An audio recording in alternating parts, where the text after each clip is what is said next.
नमस्कार। मैं ब्रजेश बिहारी आज एक बार फिर एक नई कहानी को लेकर। इस कहानी के शीर्षक कुछ इस प्रकार से हैं। पिछले कहानी में आप तमाम दर्शकों का बहुत सारा ढेर सारा प्यार मिला। उन सभी दर्शकों का तहे दिल से शुक्रिया। और आज एक और नई मजेदार कहानी को लेकर। कहानी का शीर्षक है जो होता है अच्छे के लिए होता है। कहानी एक राजा की है। राजा अपने राजपाट में बहुत अच्छे मजे से जी रहे थे। एक दिन उनका मन हुआ शिकार खेलने के लिए जाने का। वो अपने मंत्रियों के साथ जंगल के लिए निकल पड़े। कुछ दूर चलने के बाद उन्हें एक शिकार दिखाई पड़ा। शिकार का पीछा करते करते राजा जंगल में जा पहुंचे।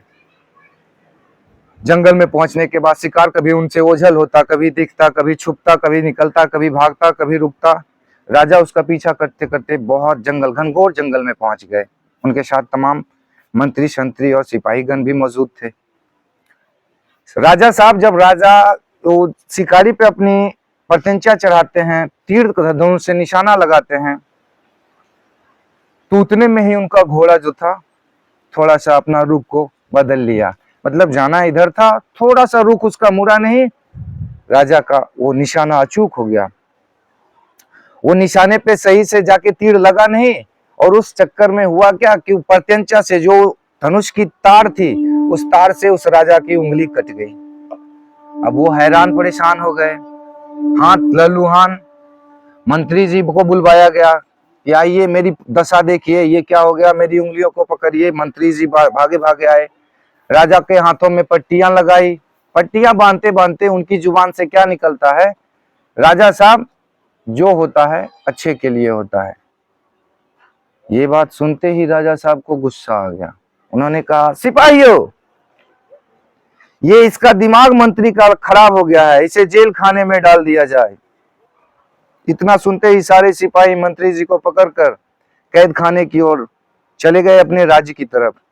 चंद सिपाहियों के साथ राजा शिकार खेलने के लिए फिर से दोबारा कुछ दूर आगे बढ़े।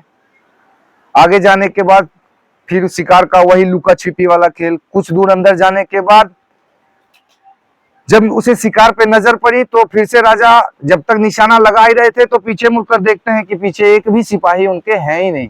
वो छूट चुका था, सारे के सारे सिपाही पीछे छूट चुके थे।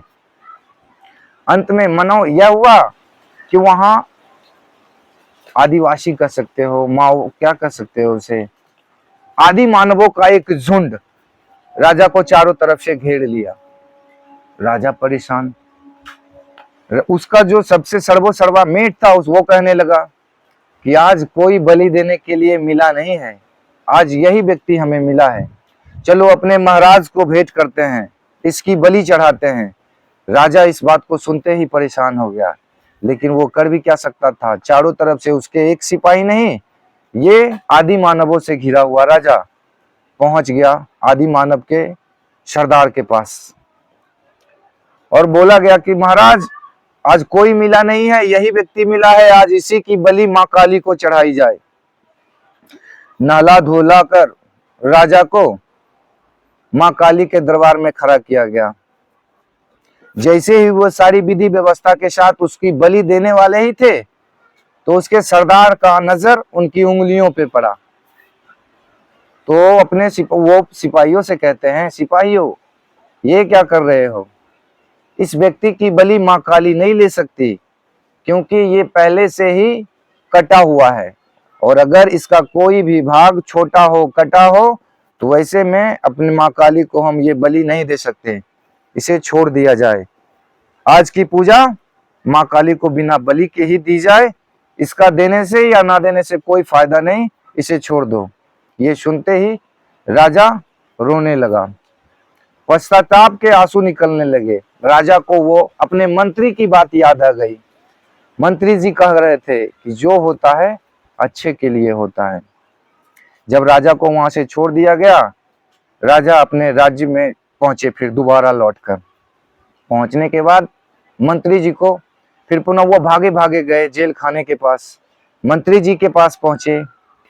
मंत्री जी को गले लगाकर राजा क्या कहते हैं मंत्री जी मेरे से भूल हो गई, मैंने आपको कैद खाने में डलवा दिया, ऐसा हमको करना नहीं चाहिए था।